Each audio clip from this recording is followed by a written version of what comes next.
ಆತ್ಮೀಯ ವಿದ್ಯಾರ್ಥಿ ಮಿತ್ರರೇ, ಪ್ರಥಮ PUCಯ ಭಾರತದ ಆರ್ಥಿಕ ಅಭಿವೃದ್ಧಿಯ ಅಡಿನಲ್ಲಿ ಈ ದಿನ ಗ್ರಾಮೀಣಾಭಿವೃದ್ಧಿ ಅನ್ನುವಂತಹ ವಿಷಯದ ಮೇಲೆ ನಾವು ಚರ್ಚೆಯನ್ನು ಆರಂಭ ಮಾಡೋಣ. ನನ್ನ ಹೆಸರು ಜಿ ರೇವಣ್ಣ, ಅರ್ಥಶಾಸ್ತ್ರ ಉಪನ್ಯಾಸಕರು, ಸರ್ಕಾರಿ ಪದವಿ ಪೂರ್ವ ಕಾಲೇಜು ಮಂಚೇಗೌಡನ ಕೊಪ್ಪಲು, ಮೈಸೂರು. ನಾನು ಸುಮಾರು 25 ವರ್ಷಗಳ ಸೇವಾವಧಿನಲ್ಲಿ ಅರ್ಥಶಾಸ್ತ್ರವನ್ನು ಬೋಧನೆ ಮಾಡ್ತಾ ಇದ್ದೀನಿ. ಈ ಗ್ರಾಮೀಣ ಅಭಿವೃದ್ಧಿ ಬಹುಶಃ ನಮಗೆಲ್ಲ ಗೊತ್ತಿದೆ. ಭಾರತ ದೇಶ ಗ್ರಾಮ ಪ್ರಧಾನವಾದಂತಹ ದೇಶ. ಇವತ್ತು ಕೂಡ ನಮ್ಮ ದೇಶದಲ್ಲಿ 70% ಜನ ಗ್ರಾಮಗಳಲ್ಲೇ ವಾಸ ಮಾಡ್ತಾ ಇದ್ದಾರೆ. ಉಳಿದ 30% ಜನ ನಗರ ಪ್ರದೇಶಗಳಲ್ಲಿ ವಾಸ ಮಾಡ್ತಾ ಇರ್ತಕ್ಕಂಥದ್ದನ್ನ ನಾವು ಕಾಣ್ತಾ ಇದ್ದೀವಿ. ಇಂತಹ ಗ್ರಾಮೀಣರು, ನಾವು ಹಿಂದಿನ ತರಗತಿನಲ್ಲಿ ಚರ್ಚೆ ಮಾಡಿದ್ದೀವಿ, ಬಡತನದಲ್ಲಿ ಬದುಕ್ತಾ ಇರತಕ್ಕಂತಹ ಪರಿಸ್ಥಿತಿಯನ್ನ ನಾವೀಗಾಗಲೇ ತಿಳ್ಕೊಂಡಿದ್ದೀವಿ. ಇಂತಹ ಗ್ರಾಮೀಣ ಭಾರತ ಇವತ್ತು ಬಡ ಭಾರತವಾಗಿ ಇರ್ತಕ್ಕಂತಹ ಪರಿಸ್ಥಿತಿನಲ್ಲಿ ಮಹಾತ್ಮ ಗಾಂಧೀಜಿಯವರ ಮಾತು ನಮಗೆ ನೆನಪಿಗೆ ಬರುತ್ತೆ. ಅವ್ರು ಹೇಳ್ತಾರೆ, ಭಾರತದ ನೈಜ ಅಭಿವೃದ್ಧಿ ಗ್ರಾಮೀಣ ಅಭಿವೃದ್ಧಿಯನ್ನ ಅವಲಂಬಿಸಿದೆ. ಏನು ನಾವೆಲ್ಲ ತಿಳ್ಕೊಂಡಿದ್ದೀವಿ, ಆಧುನಿಕ ಕೈಗಾರಿಕೆಗಳನ್ನು ಅಭಿವೃದ್ಧಿಪಡಿಸಿದ್ರೆ, ನಗರ ಪ್ರದೇಶಗಳನ್ನು ಅಭಿವೃದ್ಧಿಪಡಿಸಿದ್ರೆ ಈ ದೇಶ ಅಭಿವೃದ್ಧಿ ಆಗುತ್ತೆ. ಆದರೆ ಗಾಂಧೀಜಿಯವರಿಗೆ ಅದರಲ್ಲಿ ನಂಬಿಕೆ ಇರಲಿಲ್ಲ. ಅವ್ರು ಹೇಳ್ತಾರೆ, ಗ್ರಾಮಗಳ ನಿಜವಾದ ಅಭಿವೃದ್ಧಿಯೇ ಭಾರತದ ಅಭಿವೃದ್ಧಿ. ಇದು ಅಕ್ಷರಶಃ ಸತ್ಯವಾಗಿರ್ತಕ್ಕಂತಹ ಮಾತು ಅನ್ನುವಂಥದ್ದನ್ನ ನಾವು ಒಪ್ಕೊಳ್ಬೇಕಾಗ್ತದೆ. ಯಾಕಂದ್ರೆ ಇವತ್ತು ಏನು ಗ್ರಾಮೀಣ ಪ್ರದೇಶದಲ್ಲಿ ವಾಸ ಮಾಡ್ತಾ ಇರ್ತಕ್ಕಂತಹ ಜನರಿದ್ದಾರೆ, ಅವರಲ್ಲಿ 2/3 ಜನ ಇವತ್ತು ಕೃಷಿಯನ್ನ ಅವಲಂಬನೆ ಮಾಡಿದ್ದಾರೆ.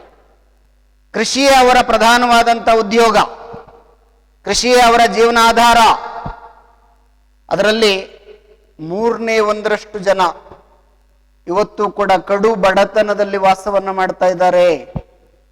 ನೋಡಿ, ಭಾರತ ದೇಶದ ಇತ್ತೀಚಿನ ಬಡತನದ ಅಂಕಿಅಂಶ ನಾವು ನೋಡಿದಾಗ ಭಾರತ ದೇಶದಲ್ಲಿ 6% ಇದೆ.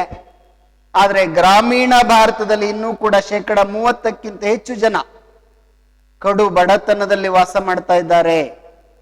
ಅವರಿಗೆ ಯಾವುದೇ ಮೂಲಭೂತವಾದಂತಹ ಸೌಲಭ್ಯಗಳು ಇನ್ನೂ ಕೂಡ ಸಿಕ್ಕಿಲ್ಲ.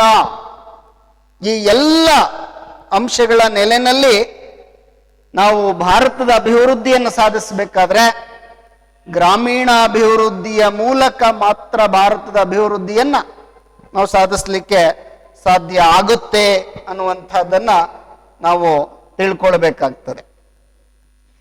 ಈ ಗ್ರಾಮೀಣ ಅಭಿವೃದ್ಧಿನಲ್ಲಿ ನಾವು ಮೊದಲನೇದಾಗಿ ಗ್ರಾಮೀಣ ಅಭಿವೃದ್ಧಿಯ ಅರ್ಥವನ್ನ ನೋಡಬೇಕಾಗತ್ತೆ. ಏನು ನಮ್ಮ ಗ್ರಾಮವಾಸಿಗಳಿದ್ದಾರೆ, ಇವರು ಕೃಷಿ ಮತ್ತು ಕೃಷಿಯೇತರ ಚಟುವಟಿಕೆಗಳಲ್ಲಿ ತೊಡಗಿಸಿಕೊಂಡಿದ್ದಾರೆ. ಇವರ ಉತ್ಪಾದಕ ಮತ್ತು ಮೂಲ ಸೌಕರ್ಯಗಳನ್ನು ಅಭಿವೃದ್ಧಿಪಡಿಸ್ತಕ್ಕಂಥದ್ದೇ ನಿಜವಾದ ಗ್ರಾಮೀಣ ಅಭಿವೃದ್ಧಿ. ಅಂದ್ರೆ ಗ್ರಾಮೀಣರನ್ನ ಉತ್ಪಾದಕ ಚಟುವಟಿಕೆಗಳಲ್ಲಿ ತೊಡಗಿಸುವುದರ ಮೂಲಕ ಅವರ ಉತ್ಪಾದನೆಯನ್ನು ಹೆಚ್ಚಿಸ್ತಕ್ಕಂಥದ್ದು, ಅದಕ್ಕೆ ಪೂರಕವಾಗಿ ಅವರಿಗೆ ಅವಶ್ಯಕ ಇರುವಂತಹ ಮೂಲಭೂತ ಸೌಲಭ್ಯಗಳನ್ನ ನಾವು ಅಭಿವೃದ್ಧಿಪಡಿಸಿದ್ರೆ ಆಗ ನಿಜವಾದ ಗ್ರಾಮೀಣ ಅಭಿವೃದ್ಧಿ ಅಂತ ನಾವು ಅದನ್ನ ಕರಿತೀವಿ. ಇಂತಹ ಗ್ರಾಮೀಣ ಅಭಿವೃದ್ಧಿಯನ್ನ, ಗ್ರಾಮೀಣರ ಉತ್ಪಾದಕತೆಯನ್ನ, ಗ್ರಾಮೀಣರ ಮೂಲ ಸೌಕರ್ಯಗಳನ್ನ ಅಭಿವೃದ್ಧಿ ಪಡಿಸಬೇಕಾದ್ರೆ ಅವಶ್ಯಕವಾಗಿ ಯಾವ ಕ್ಷೇತ್ರಗಳ ಅಭಿವೃದ್ಧಿ ಆಗಬೇಕು ಅನ್ನುವಂಥ ವಿಚಾರವನ್ನ ನಾವಿಲ್ಲಿ ಚಿಂತನೆ ಮಾಡಬೇಕಾಗ್ತದೆ. ಇಲ್ಲಿ ಅತ್ಯಂತ ಅವಶ್ಯಕವಾಗಿ ಆಗಬೇಕಾಗಿರ್ತಕ್ಕಂಥ ಕ್ಷೇತ್ರಗಳ ಅಭಿವೃದ್ಧಿ ಅಂತ ಹೇಳಿದ್ರೆ ಮೊದಲನೆಯದಾಗಿ ಮಾನವ ಸಂಪನ್ಮೂಲ ಅಭಿವೃದ್ಧಿ. ಇದು ಬಹಳ ಅವಶ್ಯಕವಾಗಿರ್ತಕ್ಕಂತಹ ಕ್ಷೇತ್ರ. ಮಾನವ ಸಂಪನ್ಮೂಲ ಅಭಿವೃದ್ಧಿ ಆಗಬೇಕು ಅಂತ ಹೇಳಿದ್ರೆ ಗ್ರಾಮೀಣರ ಸಾಕ್ಷರತೆಯನ್ನ ನಾವು ಹೆಚ್ಚು ಮಾಡಬೇಕು. ಅದರಲ್ಲೂ ವಿಶೇಷವಾಗಿ ಸ್ತ್ರೀಯರ ಸಾಕ್ಷರತೆ, ಮಹಿಳೆಯರ ಸಾಕ್ಷರತೆ, ಜೊತೆಗೆ ಗ್ರಾಮೀಣರ ಆರೋಗ್ಯ, ಗ್ರಾಮೀಣರ ನೈರ್ಮಲ್ಯದ ವ್ಯವಸ್ಥೆ ಇವುಗಳನ್ನು ಅಭಿವೃದ್ಧಿ ಪಡಿಸಿದ್ರೆ ಮಾನವ ಸಂಪನ್ಮೂಲದ ಅಭಿವೃದ್ಧಿ ಆಗ್ತದೆ. ಆ ಮಾನವ ಸಂಪನ್ಮೂಲದ ಅಭಿವೃದ್ಧಿ ಆದ್ರೆ ಗ್ರಾಮೀಣ ಅಭಿವೃದ್ಧಿಯನ್ನು ನಾವು ಸಾಧಿಸಲಿಕ್ಕೆ ಸಾಧ್ಯ ಆಗುತ್ತೆ ಅನ್ನುವಂಥ ಅಂಶವನ್ನು ನಾವಿಲ್ಲಿ ಮನಗಾಣಬೇಕಾಗ್ತದೆ. ಇನ್ನು ಎರಡನೇ ಒಂದು ಕ್ಷೇತ್ರ ಅಂತ ಹೇಳಿದ್ರೆ ಭೂ ಸುಧಾರಣೆ. ಇದನ್ನ ಲ್ಯಾಂಡ್ ರಿಫಾರ್ಮ್ಸ್ ಅಂತ ನಾವು ಕರಿತೀವಿ. ಭಾರತ ದೇಶದ ಕೃಷಿ ವ್ಯವಸ್ಥೆನಲ್ಲಿ ಒಂದು ಬಹುಮುಖ್ಯವಾದಂತಹ ದೋಷ ಏನಪ್ಪಾ ಅಂತ ಹೇಳಿದ್ರೆ ಏನು ಗೈರು ಹಾಜರಿ ಭೂಮಾಲೀಕತ್ವ ಇದೆ. ಇದು ನಿರ್ಮೂಲನೆ ಆಗಬೇಕು. ಉಳುವವನನ್ನ ಭೂ ಒಡೆಯನನ್ನಾಗಿ ಮಾಡಬೇಕು.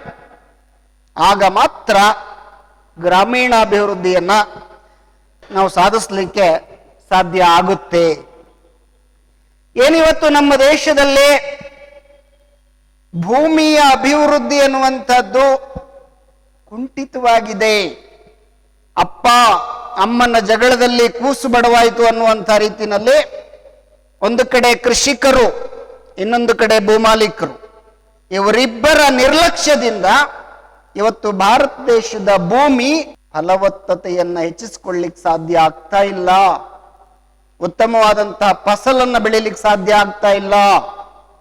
ಆ ಎಲ್ಲವನ್ನ ನಾವು ತಪ್ಪಿಸಿ ಭೂ ಸುಧಾರಣೆಗಳನ್ನ, ಉಳುವವನನ್ನೇ ಭೂ ಒಡೆಯನನ್ನಾಗಿ ಮಾಡಿದ್ರೆ ಆಗ ಗ್ರಾಮೀಣಾಭಿವೃದ್ಧಿ ಅನ್ನುವಂಥದ್ದು ಸುಲಭ ಆಗ್ತದೆ.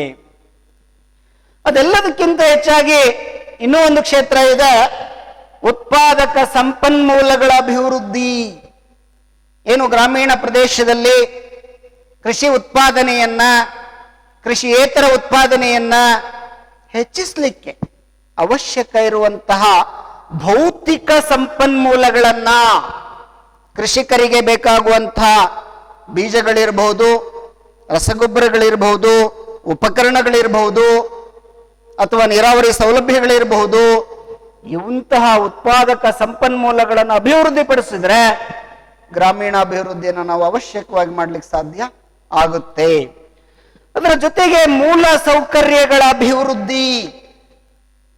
ಏನಿವತ್ತು ಗ್ರಾಮೀಣ ಪ್ರದೇಶದಲ್ಲಿ ಮೂಲ ಸೌಕರ್ಯಗಳಾದಂಥ ವಿದ್ಯುತ್ ಇರಬಹುದು, ನೀರಾವರಿ ವ್ಯವಸ್ಥೆ ಇರಬಹುದು, ಸಾಲ ಇರಬಹುದು, ಮಾರುಕಟ್ಟೆ ವ್ಯವಸ್ಥೆ ಇರಬಹುದು, ರಸ್ತೆ ಇರಬಹುದು, ಮಾಹಿತಿ ವಿಸ್ತರಣೆ ಇರಬಹುದು, ಇಂತಹ ಮೂಲಭೂತ ಸೌಕರ್ಯಗಳನ್ನು ಅಭಿವೃದ್ಧಿಪಡಿಸಿದಾಗ ಗ್ರಾಮಗಳು ತನ್ನಿಂದ ತಾನೇ ಅಭಿವೃದ್ಧಿ ಆಗ್ತವೆ ಅನ್ನುವಂಥ ಅಂಶವನ್ನು ನಾವಿಲ್ಲಿ ಮನಗಾಣಬೇಕಾಗ್ತದೆ. ಅದೆಲ್ಲದರ ಜೊತೆಗೆ ಬಹಳ ಮುಖ್ಯವಾಗಿ ಆಗಬೇಕಾಗಿರ್ತಕ್ಕಂಥದ್ದು ಏನು, ಇವತ್ತು ಗ್ರಾಮೀಣ ಪ್ರದೇಶದಲ್ಲಿ ಅತಿ ಹೆಚ್ಚು ಜನ ಕಡು ಬಡತನದಲ್ಲಿ ವಾಸ ಮಾಡ್ತಾ ಇದ್ದಾರೆ. ಈ ಬಡವರನ್ನ ನಾವು ನಿರ್ಮೂಲನೆ ಮಾಡಲಿಕ್ಕೆ ಕೆಲವೊಂದು ವಿಶೇಷವಾದ ಕಾರ್ಯಕ್ರಮಗಳನ್ನ ಅನುಷ್ಠಾನ ಮಾಡಬೇಕಾದಂತ ಅವಶ್ಯಕತೆ ಇದೆ. ಅದು ಉದ್ಯೋಗವನ್ನು ಸೃಷ್ಟಿಸ್ತಕ್ಕಂತಹದಿರ್ಬೋದು, ಆದಾಯವನ್ನು ಹೆಚ್ಚಿಸ್ತಕ್ಕಂತಹದಿರ್ಬೋದು, ಜೀವನ ಮಟ್ಟವನ್ನು ಉತ್ತಮಪಡಿಸ್ತಕ್ಕಂತಹದ್ದಿರಬಹುದು. ಈ ಎಲ್ಲ ಕಾರ್ಯಕ್ರಮಗಳನ್ನು ಅನುಷ್ಠಾನ ಮಾಡೋದ್ರ ಮೂಲಕ ಗ್ರಾಮೀಣ ಅಭಿವೃದ್ಧಿಯನ್ನು ನಾವು ಸಮರ್ಪಕವಾಗಿ ಮಾಡಲಿಕ್ಕೆ ಆಗ್ತದೆ ಅನ್ನುವಂಥದ್ದನ್ನ ಗಮನಿಸಬೇಕಾಗ್ತದೆ. ಈ ರೀತಿ ಈ ಮೇಲಿನ ಅಂಶಗಳನ್ನ ನಾವು ಅಭಿವೃದ್ಧಿ ಪಡಿಸಿದ್ರೆ ಗ್ರಾಮೀಣ ಅಭಿವೃದ್ಧಿಯನ್ನು ಮಾಡಲಿಕ್ಕೆ ಸಾಧ್ಯ ಆಗುತ್ತೆ. ಇನ್ನು ಗ್ರಾಮೀಣ ಅಭಿವೃದ್ಧಿನಲ್ಲಿ ಬಹಳ ಪ್ರಮುಖವಾದ ಪಾತ್ರವನ್ನ ಗ್ರಾಮೀಣ ಸಾಲ ಅನ್ನುವಂಥದ್ದು ವಹಿಸುತ್ತೆ.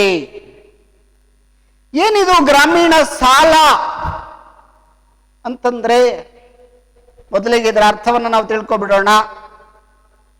ಗ್ರಾಮೀಣರು ಕೃಷಿ ಮತ್ತು ಕೃಷಿಯೇತರ ಉದ್ದೇಶಗಳಿಗಾಗಿ ಸಾಂಸ್ಥಿಕ ಮತ್ತು ಸಾಂಸ್ಥಿಕವಲ್ಲದ ಮೂಲಗಳಿಂದ ಪಡೆಯುವಂತಹ ಸಾಲವನ್ನ ಗ್ರಾಮೀಣ ಸಾಲ ಅಂತ ನಾವು ಕರಿತೀವಿ.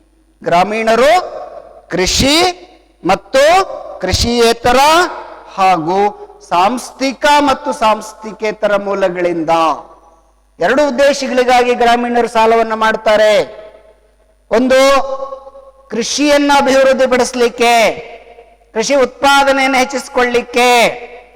ಇನ್ನೊಂದು, ಕೃಷಿಯೇತರ ಅಭಿವೃದ್ಧಿ ಅಥವಾ ಕೃಷಿಯೇತರ ಉದ್ದೇಶಗಳು.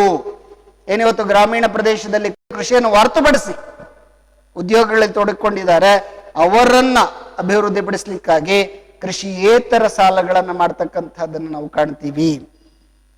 ಈ ಗ್ರಾಮೀಣ ಸಾಲವನ್ನು ನಾವು ನೋಡುವಾಗ ನಮ್ಮ ಗ್ರಾಮೀಣರು ಉತ್ಪಾದಕ ಮತ್ತು ಅನುತ್ಪಾದಕ ಉದ್ದೇಶಗಳಿಗಾಗಿ ಸಾಲವನ್ನು ಮಾಡ್ತಕ್ಕಂಥದ್ದನ್ನು ನಾವು ಕಾಣ್ತೀವಿ. ಉತ್ಪಾದಕ ಅಂತ ಹೇಳಿದ್ರೆ ಬಿತ್ತನೆ ಬೀಜಗಳನ್ನು ಖರೀದಿ ಮಾಡ್ಲಿಕ್ಕಿರಬಹುದು, ರಸಗೊಬ್ಬರವನ್ನು ಖರೀದಿ ಮಾಡ್ಲಿಕ್ಕಿರಬಹುದು, ಕೀಟನಾಶಕ ಪೀಡನಾಶಕಗಳನ್ನು ಖರೀದಿ ಮಾಡ್ಲಿಕ್ಕಿರಬಹುದು, ಉಪಕರಣಗಳನ್ನು ಖರೀದಿ ಮಾಡ್ಲಿಕ್ಕಿರಬಹುದು, ಜಾನುವಾರುಗಳನ್ನು ಖರೀದಿ ಮಾಡ್ಲಿಕ್ಕಿರಬಹುದು, ಜಮೀನನ್ನು ಖರೀದಿ ಮಾಡ್ಲಿಕ್ಕಿರಬಹುದು. ಇಂತಹ ಉದ್ದೇಶಗಳಿಗಾಗಿ ಮಾಡ್ತಕ್ಕಂಥ ಸಾಲವನ್ನ ಉತ್ಪಾದಕ ಸಾಲ ಅಂತ ನಾವು ಕರಿತೀವಿ.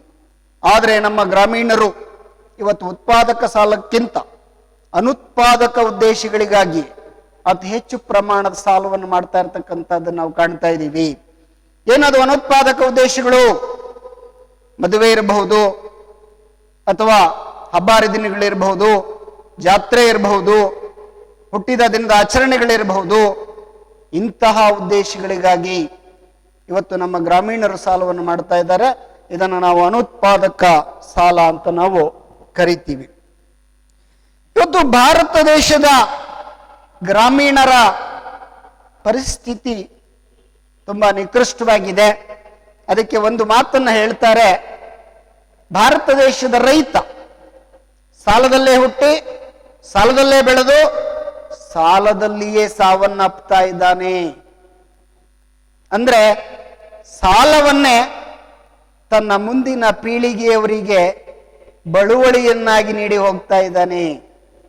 ಈ ಅಂಶವನ್ನು ನಾವು ನೋಡಿದಾಗ ಇವತ್ತು ಭಾರತದ ಗ್ರಾಮೀಣ ರೈತ, ಗ್ರಾಮೀಣ ವ್ಯಕ್ತಿ ಸಾಲದ ಸುಳಿನಲ್ಲಿ ಸಿಲುಕಿರ್ತಕ್ಕಂತಹದ್ದನ್ನ ನಾವು ಕಾಣ್ತಾ ಇದ್ದೀವಿ. ನಮ್ಮ ಗ್ರಾಮೀಣರು ಹೇಳ್ತಾರೆ, ವ್ಯವಸಾಯ ಅಂದ್ರೆ ಮನೆ ಮಂದಿ ಎಲ್ಲ ಸಾಯ. ಈ ಒಂದು ಪ್ರಾವರ್ಬನ ನೋಡಿದಾಗ, ನಾಳ್ನುಡಿಯನ್ನು ನಾವು ನೋಡಿದಾಗ ಇದು ಖಂಡಿತವಾಗಿ ನಿಜ ಅಂತ ಅನಿಸುತ್ತೆ. ಯಾಕಂದ್ರೆ ಏನಿವತ್ತು ನಮ್ಮ ಗ್ರಾಮೀಣರು ಸ್ವಾತಂತ್ರ್ಯದ ಅವಧಿನಲ್ಲಿ ಸಾಲದ ಪರಿಸ್ಥಿತಿಯನ್ನ, ಸ್ಥಿತಿಗತಿಯನ್ನ ನಾವು ನೋಡಿದಾಗ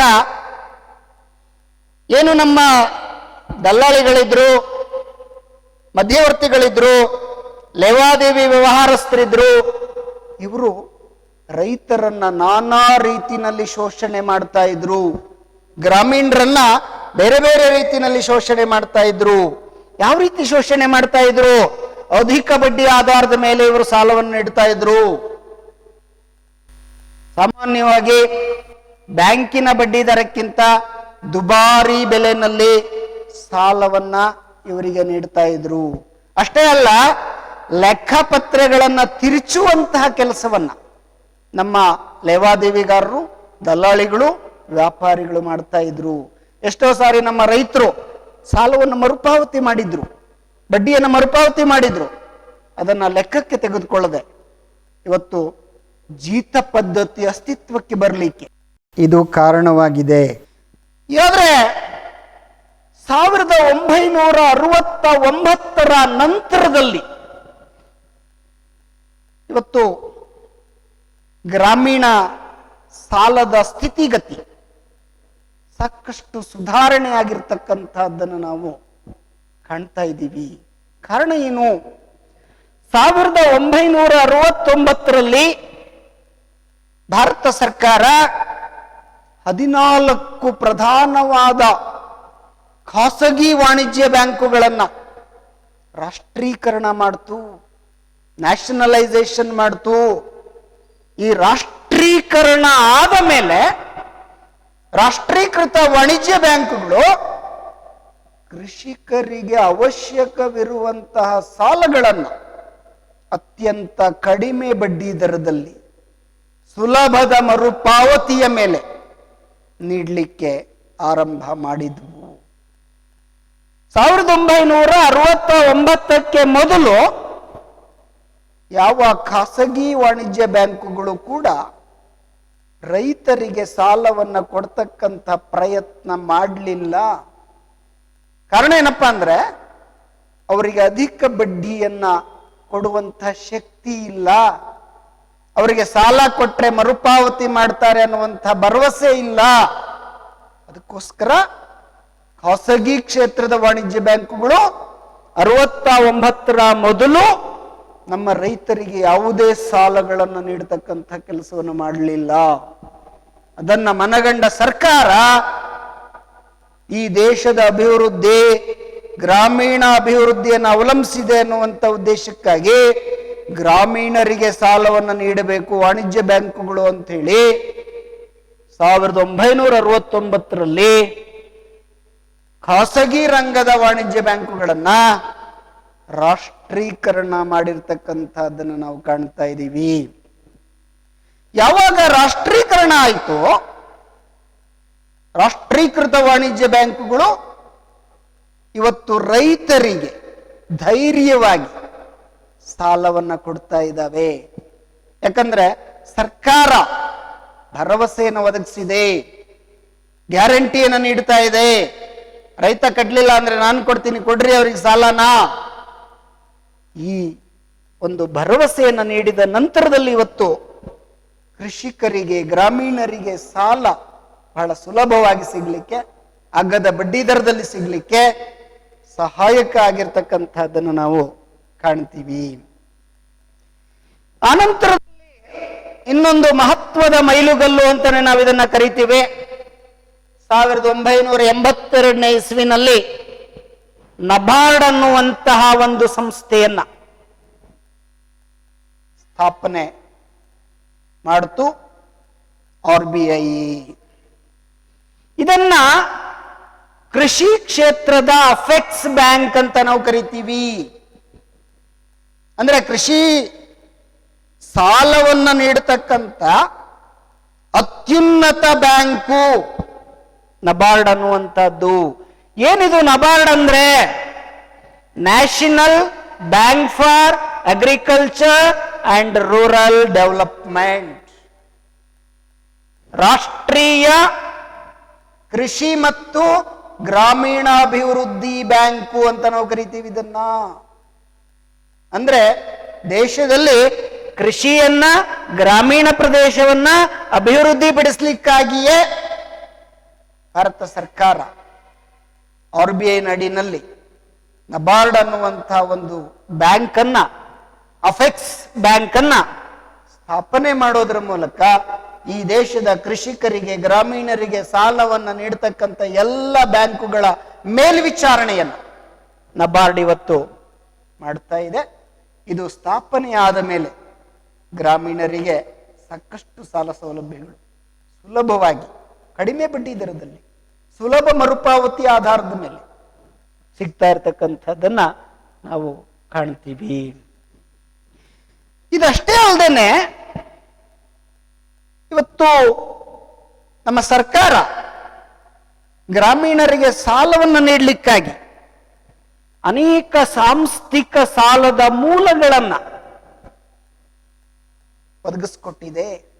ಅದರಲ್ಲಿ ಮಹತ್ವವಾಗಿರ್ತಕ್ಕಂಥದ್ದು ವಾಣಿಜ್ಯ ಬ್ಯಾಂಕುಗಳು, commercial banks, RRBs, regional rural banks, ಪ್ರಾದೇಶಿಕ ಗ್ರಾಮೀಣ ಬ್ಯಾಂಕುಗಳು ಅಂತ ನಾವು ಕರಿತೀವಿ, ಕೋಆಪರೇಟಿವ್ ಬ್ಯಾಂಕ್ಸ್, ಸಹಕಾರಿ ಬ್ಯಾಂಕುಗಳು ಏನು ಭಾರತ ದೇಶದಲ್ಲಿ 1904ರ ನಂತರ ಸಹಕಾರಿ ಆಂದೋಲನ ಆರಂಭ ಆಯಿತು. ಇವತ್ತು ಈ ದೇಶದಲ್ಲಿ ಕೃಷಿಕರಿಗೆ ಸಹಕಾರಿ ಬ್ಯಾಂಕುಗಳು ಸಾಕಷ್ಟು ಪ್ರಮಾಣದ ಸಾಲ ಸೌಲಭ್ಯಗಳನ್ನು ನೀಡ್ತಾ ಇದ್ದಾವೆ.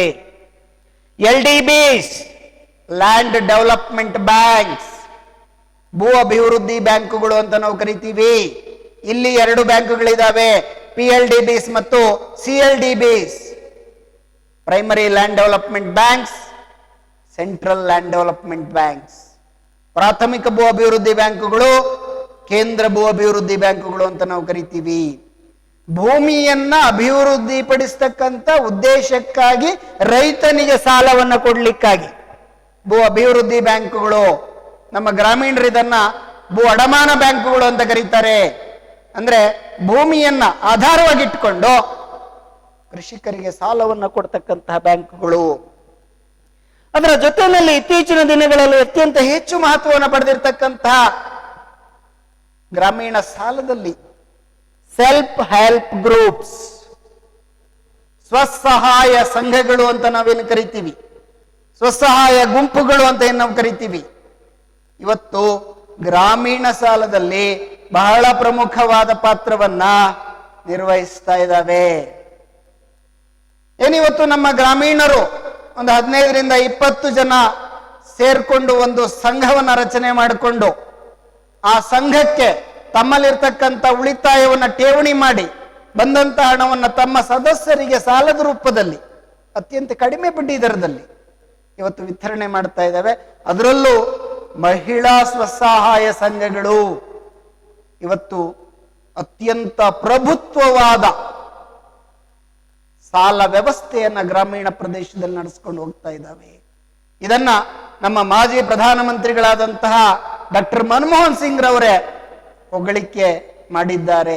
ಯಾಕಂದ್ರೆ ನಮ್ಮ ಸ್ತ್ರೀಯರು ಆರ್ಥಿಕವಾಗಿ ಜಾಣರು ಅನ್ನೋದನ್ನ ಇಲ್ಲಿ ತೋರಿಸ್ಕೊಟ್ಟಿದ್ದಾರೆ.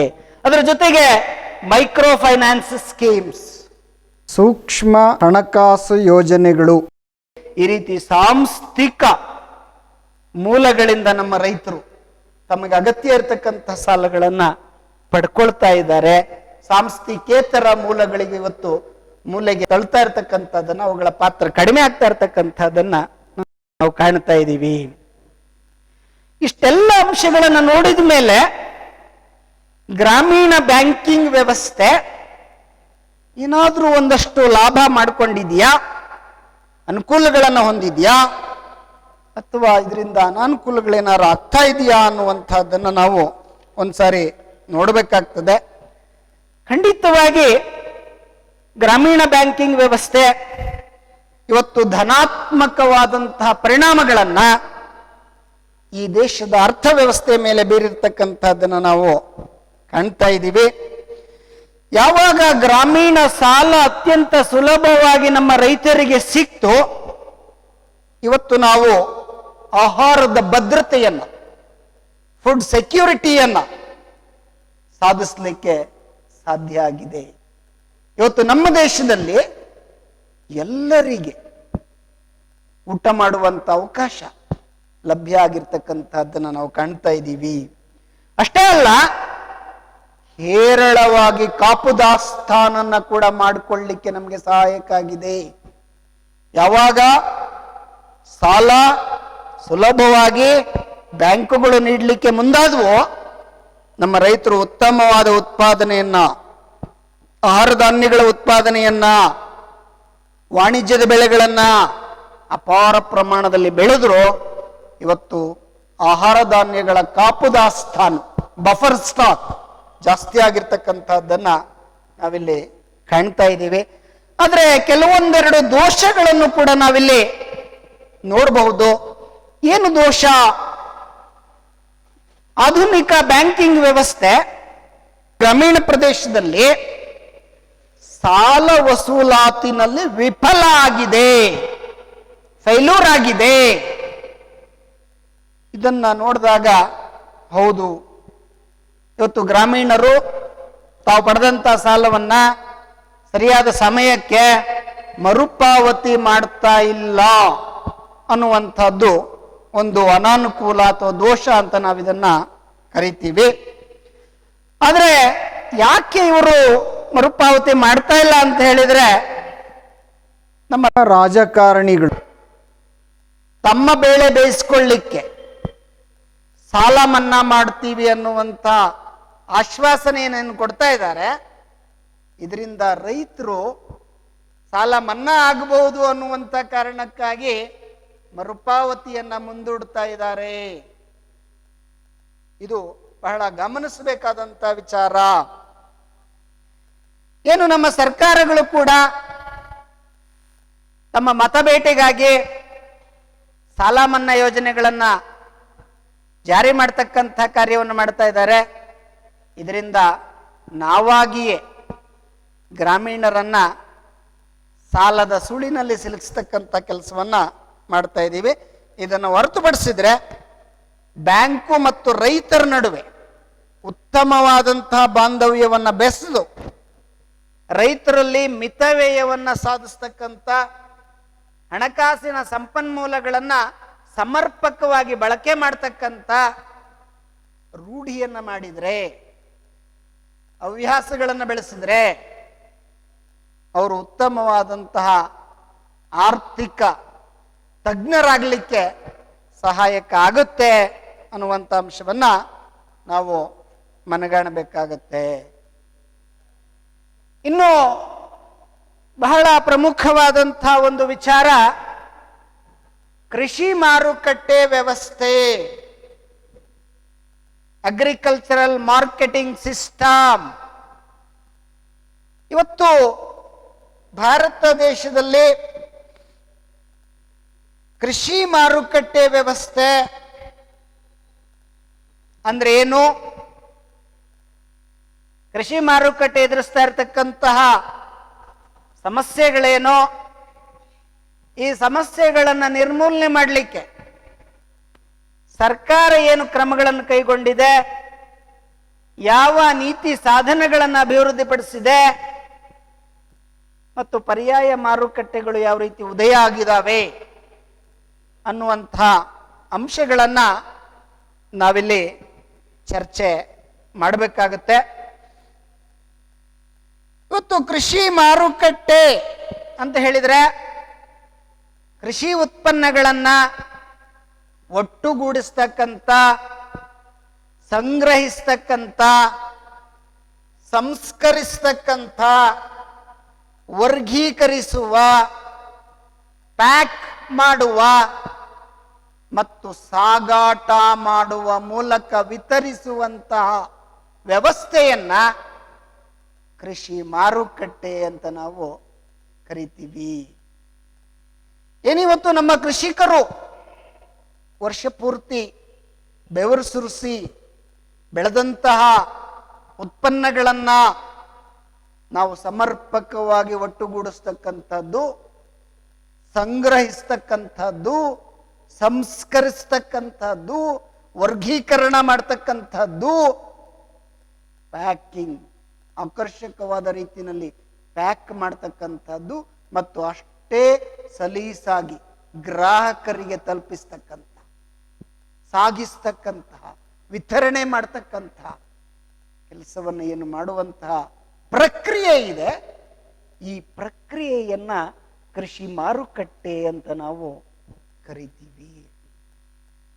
ಇಂತಹ ಕೃಷಿ ಮಾರುಕಟ್ಟೆನಲ್ಲಿ ಏನೇನು ಸಮಸ್ಯೆಗಳಿದಾವೆ ಅಥವಾ ಇದ್ದುವು ಅನ್ನುವಂತಹದ್ದನ್ನ ನಾವು ತಿಳ್ಕೋಬೇಕು. ಕೃಷಿ ಮಾರುಕಟ್ಟೆ ಅಂತ ಹೇಳಿದ್ರೆ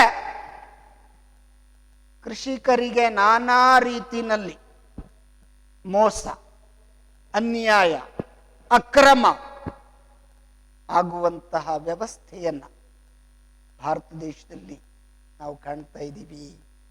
ಹಾಗಾದ್ರೆ ಏನು ಸರ್ ಸಮಸ್ಯೆಗಳು? ತೂಕ ಮತ್ತು ಅಳತೆನಲ್ಲಿ ಮೋಸ. ಇವತ್ತು ನಮ್ಮ ಕೃಷಿಕರು ಉತ್ಪಾದನೆ ಮಾಡಿದ ಉತ್ಪನ್ನಗಳಿಗೆ ಮಾರುಕಟ್ಟೆಯಲ್ಲಿ ಸಮರ್ಪಕವಾದ ತೂಕ ಮತ್ತು ಅಳತೆಯ ಮಾನಗಳು ಇಲ್ಲದೆ ಇರತಕ್ಕಂಥದ್ದು. ಇವತ್ತು ರೈತರನ್ನ, ಪಾಪ ರೈತರು ಅನಕ್ಷರಸ್ಥರು, ಅವಿದ್ಯಾವಂತರು, ಅವರಿಗೆ ತೂಕ ಮತ್ತು ಅಳತೆಯ ಮಾನಗಳೇ ಗೊತ್ತಿಲ್ಲ. ಸ್ಕೇಲಲ್ಲಿ ಯಾವ ರೀತಿ ತೂಕ ಮಾಡೋದು ಅನ್ನುವಂಥ ವಿಚಾರ ಅವ್ರಿಗೆ ಗೊತ್ತಿಲ್ಲ. ಇಂತಹ ದೌರ್ಬಲ್ಯಗಳನ್ನು ಬಳಸ್ಕೊಂಡಂತ ದಲ್ಲಾಳಿಗಳು, ವ್ಯಾಪಾರಿಗಳು, ಮಧ್ಯವರ್ತಿಗಳು ನಮ್ಮ ರೈತರನ್ನ ಮೋಸಗೊಳಿಸ್ತಾ ಇದ್ದಾರೆ. ಇದು ಒಂದು ಬಹುಮುಖ್ಯವಾದಂತಹ ಸಮಸ್ಯೆ ಕೃಷಿ ಮಾರುಕಟ್ಟೆನಲ್ಲಿ. ಎರಡನೇ ಒಂದು ಸಮಸ್ಯೆ ಏನಪ್ಪಾ ಅಂತ ಹೇಳಿದ್ರೆ ಬೆಲೆನಲ್ಲಿ ಮೋಸ. ಇವತ್ತು ನಮ್ಮ ರೈತರ ಉತ್ಪನ್ನಗಳಿಗೆ ಉತ್ತಮವಾದಂಥ ಬೆಲೆ ದೊರೀತಾ ಇಲ್ಲ. ಈ ಬೆಲೆಯನ್ನ ದೊರಕಿಸಿಕೊಡುವಲ್ಲಿ ನಮ್ಮ ರೈತರು ಇವತ್ತು ವಿಫಲರಾಗ್ತಾ ಇದ್ದಾರೆ. ಕಾರಣ ಏನಪ್ಪಾ ಅಂತ ಹೇಳಿದ್ರೆ ಮಾರುಕಟ್ಟೆನಲ್ಲಿ ಉತ್ತಮವಾದಂಥ, ಉದಾಹರಣೆಗೆ APMC ಮಾರ್ಕೆಟ್ ಅಲ್ಲಿ 1 kg ಎಳ್ಳಿನ ಬೆಲೆ 200 ರೂಪಾಯಿ ಇದೆ. ಆದ್ರೆ ನಮ್ಮ ದಲ್ಲಾಳಿಗಳೇನು ಮಾಡ್ತಾರೆ, ಗ್ರಾಮೀಣ ಪ್ರದೇಶಕ್ಕೆ ಹೋಗಿ, ಹಳ್ಳಿಗಳಿಗೆ ಹೋಗಿ 100 ರೂಪಾಯಿ ಕೊಡ್ತೀಯೇನಪ್ಪ. ಆಗ ನಮ್ಮ ರೈತರು ಪಾಪ ಮನೆ ಹತ್ರ ಬಂದಿದ್ದಾನೆ, ಆಯ್ತು ತಗೊಂಡೋಗೋಣ. ಇವತ್ತು ಸಮರ್ಪಕವಾದ ಬೆಲೆಯನ್ನ ಪಡಿಲಿಕ್ಕೆ ಅವನಿಗೆ ಸಾಧ್ಯ ಆಗ್ತಾ ಇಲ್ಲ. ಇದು ಇನ್ನೊಂದು ಬಹುಮುಖ್ಯವಾದಂತಹ ಸಮಸ್ಯೆ. ಇನ್ನೊಂದು ಸಮಸ್ಯೆ ಏನಪ್ಪಾ ಅಂತ ಹೇಳಿದ್ರೆ ಮಾಹಿತಿಯ ಅಭಾವ. ಇವತ್ತು ನಮ್ಮ ರೈತರಿಗೆ ಕೃಷಿ ಮಾರುಕಟ್ಟೆಯ ಬಗ್ಗೆ, ಕೃಷಿ ಉತ್ಪನ್ನಗಳ ಬೆಲೆಗಳ ಬಗ್ಗೆ, ಕೃಷಿ ಉತ್ಪನ್ನಗಳ ಪೂರೈಕೆ ಬಗ್ಗೆ, ಕೃಷಿ ಉತ್ಪನ್ನಗಳ ಬೇಡಿಕೆ ಬಗ್ಗೆ ಸಮರ್ಪಕವಾದಂಥ ಮಾಹಿತಿಗಳನ್ನು ಪಡೆಯುವಲ್ಲಿ ನಮ್ಮ ರೈತರು ವಿಫಲರಾಗಿದ್ದಾರೆ. ಸರ್ಕಾರ ಇವತ್ತು ಸಾಕಷ್ಟು ಮಾಹಿತಿಗಳನ್ನು ಪ್ರಸಾರ ಮಾಡ್ತಾ ಇದೆ. ದೂರದರ್ಶನಗಳಿರಬಹುದು ಅಥವಾ ಮಾಧ್ಯಮಗಳಿರಬಹುದು, ಪ್ರಿಂಟ್ ಮೀಡಿಯಾ ಇರಬಹುದು, ಸಾಕಷ್ಟು ಅಂಶಗಳನ್ನ ನೀಡ್ತಾ ಇದ್ರು ಕೂಡ ಅನಕ್ಷರಸ್ಥರಾದಂತಹ ನಮ್ಮ ರೈತರು ಇವುಗಳನ್ನ ಪಡೆಯುವಲ್ಲಿ ಇವತ್ತು ವಿಫಲ ಆಗಿರ್ತಕ್ಕಂಥದ್ದನ್ನ ಕಾಣ್ತಾ ಇದ್ದೀವಿ. ಇನ್ನೊಂದು ಸಮಸ್ಯೆ ಉಗ್ರಾಣ ಸೌಲಭ್ಯಗಳ ಅಭಾವ. ಇವತ್ತು ನಮ್ಮ ದೇಶದಲ್ಲಿ ಕೃಷಿಕರು ಉತ್ಪಾದನೆ ಮಾಡಿದಂತ ಉತ್ಪನ್ನಗಳಿಗೆ ಸರಿಯಾದಂತ ಸಂಗ್ರಹಿಸಿಡ್ತಕ್ಕಂಥ, ವೈಜ್ಞಾನಿಕವಾಗಿ ಶೇಖರಣೆ ಮಾಡ್ತಕ್ಕಂಥ ಘಟಕಗಳು ಇಲ್ಲ, ಉಗ್ರಾಣ ಸೌಲಭ್ಯಗಳಿಲ್ಲ. ಇವತ್ತು ನಮ್ಮ ದೇಶದಲ್ಲಿ 10% 20% ಕೃಷಿ ಉತ್ಪನ್ನ ಇಲಿಯ ಗಣಗಳ ಪಾಲಾಗ್ತಾ ಇದೆ. ಇದು ಒಂದು ಬಹುಮುಖ್ಯವಾದಂತಹ ದೋಷ. ಪಾಪ ನಮ್ಮ ರೈತರಿಗೆ ವಾಸ ಮಾಡಲಿಕ್ಕೆ ಸಮರ್ಪಕವಾದ ವಸತಿ ಇಲ್ಲ. ಇಂತಹ ವಸತಿನಲ್ಲಿ ಟನ್ನುಗಟ್ಟಲೆ ಆಹಾರ ಪದಾರ್ಥಗಳನ್ನ ಸುರಕ್ಷಿತವಾಗಿ ಉತ್ತಮ ಬೆಲೆ ಬರುವವರೆಗೆ ಶೇಖರಣೆ ಮಾಡಿಡ್ಲಿಕ್ಕೆ ಸಾಧ್ಯ ಆಗದೇ ಇರತಕ್ಕಂಥದ್ದನ್ನು ನಾವು ಕಾಣ್ತಾ ಇದ್ದೀವಿ. ಇನ್ನೂ ಒಂದು ಸಮಸ್ಯೆ ಇದೆ. ಅದೇನಪ್ಪಾ ಅಂತ ಹೇಳಿದ್ರೆ ಒತ್ತಾಯ ಪೂರ್ವಕ ಮಾರಾಟ. ಇವತ್ತು ನಮ್ಮ ರೈತರು ತಮ್ಮ ಕೃಷಿ ಉತ್ಪನ್ನಗಳನ್ನ ವಿಧಿ ಇಲ್ಲದೆ ಫೋರ್ಸಬಲ್ಲಿ ಸೇಲ್ ಮಾಡಬೇಕಾದಂತ ಪರಿಸ್ಥಿತಿಯನ್ನು ನಾವು ಕಾಣ್ತಾ ಇದ್ದೀವಿ. ಒಂದು, ತಮ್ಮ ಮನೆಯಲ್ಲಿ ದಾಸ್ತಾನು ಮಳಿಗೆಗಳಿಲ್ಲ. ಇನ್ನೊಂದು, ತಾವು ಮಾಡಿರ್ತಕ್ಕಂಥ ಸಾಲವನ್ನು ಮರುಪಾವತಿ ಮಾಡತಕ್ಕಂಥ ಧಾವಂತ. ಈ ಸಂದರ್ಭದಲ್ಲಿ ಅತ್ಯಂತ ಕಡಿಮೆ ಬೆಲೆಗೆ ನಮ್ಮ ರೈತರು ತಮ್ಮ ಉತ್ಪನ್ನಗಳನ್ನ ಮಾರಾಟ ಮಾಡಬೇಕಾದಂತ ಪರಿಸ್ಥಿತಿ ಇವತ್ತು ನಿರ್ಮಾಣ ಆಗಿದೆ. ಅದರ ಜೊತೆಯಲ್ಲಿ ಇನ್ನೂ ಒಂದು ಸಮಸ್ಯೆ ಇದೆ. ಸಮರ್ಪಕವಾದ ಸಾರಿಗೆ ಸೌಲಭ್ಯಗಳಿಲ್ಲ. ಈ ದೇಶದಲ್ಲಿ ಕೃಷಿ ಉತ್ಪನ್ನಗಳನ್ನ ಮಾರುಕಟ್ಟೆಗೆ ಸಾಗಿಸಲಿಕ್ಕೆ ಪ್ರತ್ಯೇಕವಾದಂತ ವ್ಯವಸ್ಥೆ ಇಲ್ಲದೆ ಇರತಕ್ಕಂಥದ್ದನ್ನು ನಾವು ಕಾಣ್ತಾ ಇದ್ದೀವಿ. ಇವತ್ತು ಶ್ರೀಮಂತ ರಾಷ್ಟ್ರಗಳಲ್ಲಿ ನಾವು ನೋಡಿದ್ರೆ, ಅಮೆರಿಕಾದಂಥ ದೇಶಗಳಲ್ಲಿ ನಾವು ನೋಡಿದ್ರೆ, ರೈತರ ಕೆಲಸ ಏನಪ್ಪಾ ಅಂತ ಹೇಳಿದ್ರೆ ಬೆಳೆಯನ್ನ ಬೆಳೆಯೋದಷ್ಟೇನೆ, ಮಾರ್ಕೆಟಿಂಗ್ ಮಾಡಲಿಕ್ಕೆ ಬೇರೆಯವರು. ಆದರೆ ನಮ್ಮಲ್ಲಿ ತಾನೇ ಬೆಳೆದು ತಾನೇ ಕಟಾವು ಮಾಡಿ ತಾನೇ ಪ್ರಾಸೆಸ್ ಮಾಡಿ ತಾನೇ ಮಾರುಕಟ್ಟೆಗೆ ಕೊಂಡೋಗ್ತೀನಿ ಅಂತ ಹೇಳಿದ್ರು ಸಮರ್ಪಕವಾದ ಸಾರಿಗೆ ವ್ಯವಸ್ಥೆ ಇಲ್ಲ. ಇಂತಹ ದುಸ್ಥಿತಿನಲ್ಲಿ ತನ್ನ ಉತ್ಪನ್ನಗಳನ್ನ ಸರಿಯಾದ ಸಮಯಕ್ಕೆ ಮಾರುಕಟ್ಟೆಗೆ ಕೊಂಡು ಹೋಗ್ಲಿಕ್ಕೆ ಇವನಿಗೆ ಸಾಧ್ಯ ಆಗ್ತಾ ಇಲ್ಲ. ಈ ಎಲ್ಲ ಸಮಸ್ಯೆಗಳ ನಡುವೆ ಇವತ್ತು ನಮ್ಮ ದೇಶದ ರೈತ ಕೃಷಿಯನ್ನ ಮಾಡ್ತಾ ಇದ್ದಾನೆ ಅಂತ ಹೇಳಿದ್ರೆ ನಿಜವಾಗ್ಲೂ ನಾವು ಅವನನ್ನ ಅಪ್ರಿಷಿಯೇಟ್ ಮಾಡಬೇಕಾಗ್ತದೆ. ಹಾಗಾಗಿ ನಾವು ಅವನನ್ನ ಈ ದೇಶದ ಬೆನ್ನೆಲುಬು ಅಂತ ನಾವು ಕರಿತೀವಿ. ಇಂತಹ ಸಮಸ್ಯೆಗಳನ್ನ ನಿರ್ಮೂಲನೆ ಮಾಡಲಿಕ್ಕೆ ಸರ್ಕಾರ ಏನು ಕ್ರಮಗಳನ್ನು ಕೈಗೊಂಡಿದೆ ಅನ್ನುವಂತಹ ವಿಚಾರಗಳನ್ನ ಮುಂದಿನ ತರಗತಿನಲ್ಲಿ ನಾವು ಚರ್ಚೆ ಮಾಡೋಣ. ಧನ್ಯವಾದ.